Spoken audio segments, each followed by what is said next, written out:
Is minimalism just a trend, a label, a boring lifestyle, or deprivation? Before I went minimalist, I guess I would love to discuss some of the most important issues connected with that. Hey my friends, if you're new here, I'm Anna, and this channel is about everything that is mindful, minimalist and creative. And this video will be for everyone who is considering becoming a minimalist, is already a minimalist, or is pretty skeptical about minimalism. Let's dive in some discussion today. Is minimalism just a trend?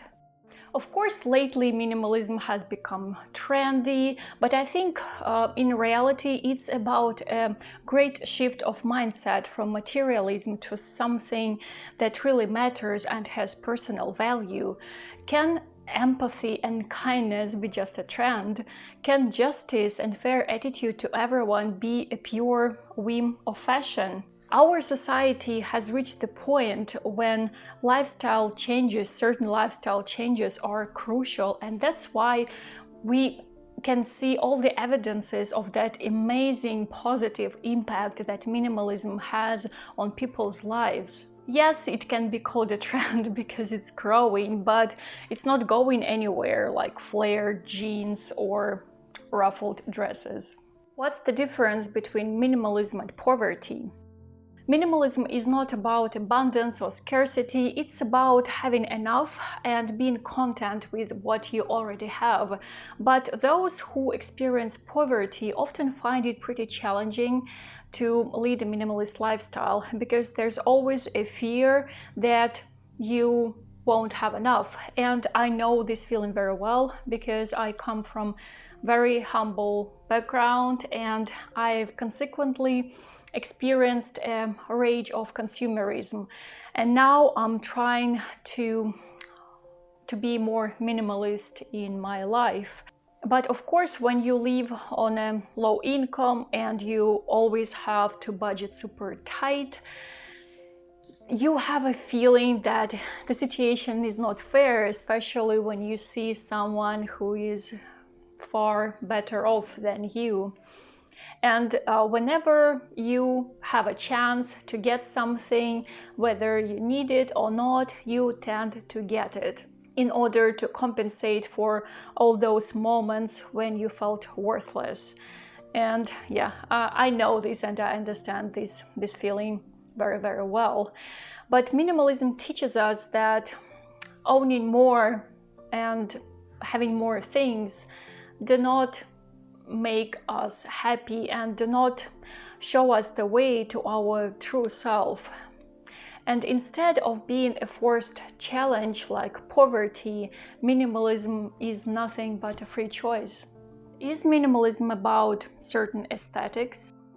Indeed, the vast majority of minimalists can be recognized by a special and carefully selected style with muted neutral colors, a combination of Scandinavian and Japanese style, which includes clean lines, crispness and non-vibrance.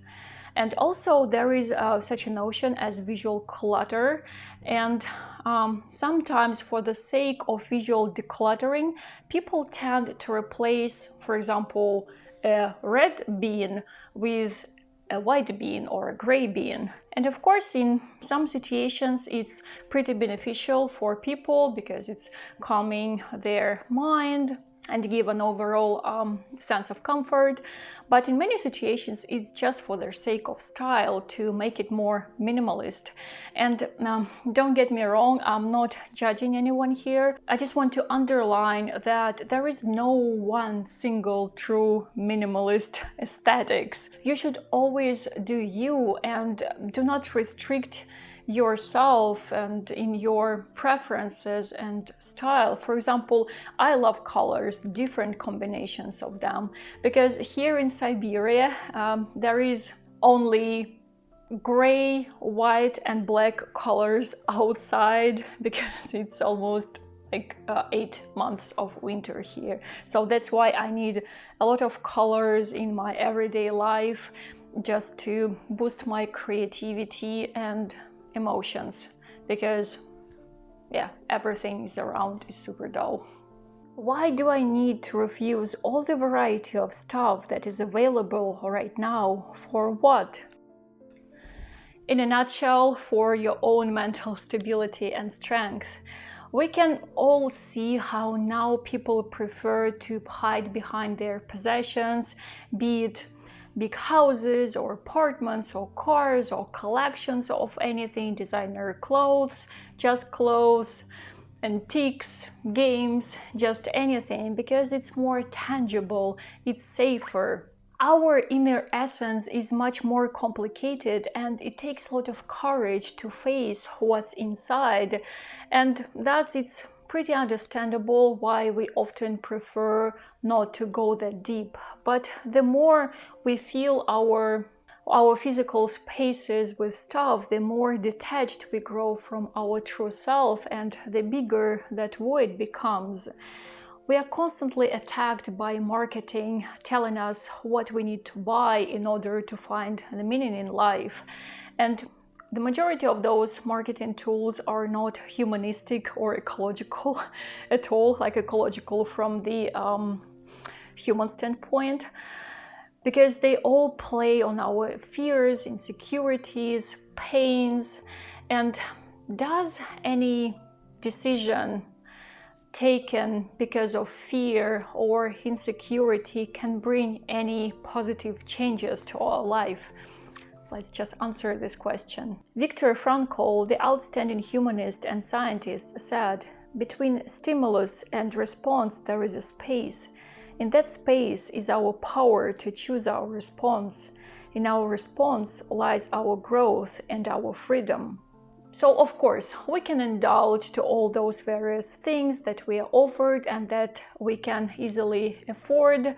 But if we intentionally choose a different behavior, it can be a real game changer.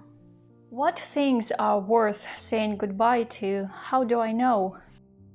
It's simple. Things that you no longer use, things that trigger negative emotions of any kind, or things that you simply don't like, even though you've spent a pretty sum of money on them. And the biggest challenge here is to be honest with yourself, and because it can be pretty painful. And how to know whether you want to declutter, whether you need to declutter this or that thing. So just take this thing and imagine that it's gone. If you feel great relief, then you know what to do. So, for example, a week ago, I finally sold a dress that I've been so hesitant to declutter for quite a long while. I showed it in my winter wardrobe video. One day I was just sitting and doing a translation, and all of a sudden I had that annoying thought that I need to get rid of the dress. So I got up and I took photos and I posted an ad on a Russian website to sell secondhand items, and in just 20 minutes the dress was bought by a young lady who had almost identical surname with me, with only one letter of difference. So it was an amazing coincidence, and I thought that it was a great sign that I was making the right decision. So I kissed the dress goodbye and felt so relieved from all those tragic memories that it's been holding for me. What if I change my mind and regret decluttering something? If you just begin to declutter and are not sure whether you should keep this or that thing, just have a special box or bag for quarantine, like to quarantine your stuff. For example, I have a bag where I keep 3 items. It's an oversized shirt, a polo shirt, and a tank top. And I've been keeping them for 6 months already, and I guess I will have to take the final decision soon. And to be honest, I've worn that polo shirt once, so I think it's a sign that I should keep it. And if I have decluttered everything just right away, probably I would have regretted it. So sometimes it's good to go cold turkey, especially if you have great relationship with your intuition. But most often we have troubles with taking decisions that concern our belongings.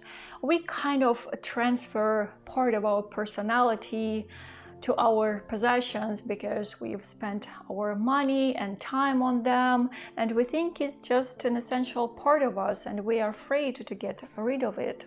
Well, it's both true and not true.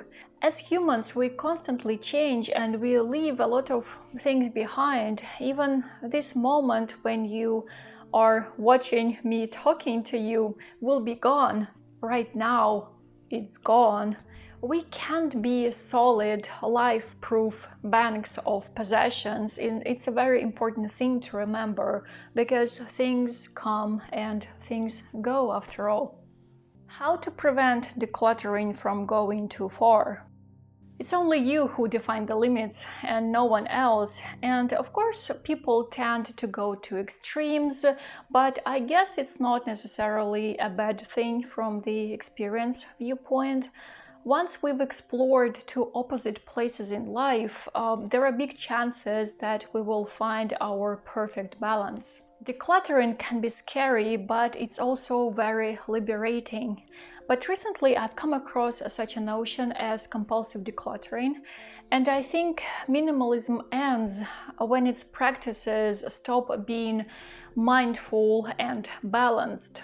As long as we listen to ourselves with love and attention, we will keep just the right pace, following the chosen path without any risk of going too far or falling far behind. Is minimalism only about material stuff? The philosophy of minimalism can be applied to anything: relationships, personal and spiritual growth, cooking, traveling, art, emotions, just anything. When you cherish things that make your life better, filled with meaning, and you get rid of everything that holds you back, it means that you're living a minimalist lifestyle. Minimalism encourages us to reevaluate everything that we have or that we think we have. And in that process of grand housekeeping, we can clearly see the landscape of our being and we finally know where to go. Isn't being a minimalist boring as hell? Well, everything can be boring. Everything on earth. The trick is to add fun to everything that we do, and we should always follow the example of children who can turn the dullest activity into an exciting game. And I've said it before, and I will repeat it once again, that the less we own, the more creative our mind becomes. And this is especially true, for example, a small wardrobe. Now I enjoy creating everyday looks so much more than before, when I had more stuff but fewer things that I really liked. Is minimalist a new label? Don't we have just enough of them? Yep. We humans tend to name and attach a neat label to everything that we can reach with our mind, dividing things and ideas into categories. Cutting life experiences into fragments can seem a great way to make them easier to swallow and digest, but life is not a steak. Of course, we cannot eliminate all those isms, but what if we think of them as guides and not labels, beacons and not masters? The philosophy of minimalism is a great assistant on our way to a more intentional life, to finding the true meaning, but it shouldn't become a limiting space, it shouldn't be a trap. It's just one good pillar in life among all other pillars such as humanism, empathy, creativity, just anything that you choose for your unique self. This is it for today, my friends. Thank you so much for watching this video.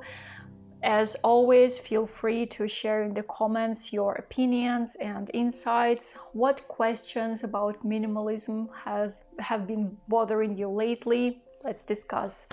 So you have a lovely day, stay safe, stay true to your wonderful self, and I will see you soon. Пока-пока.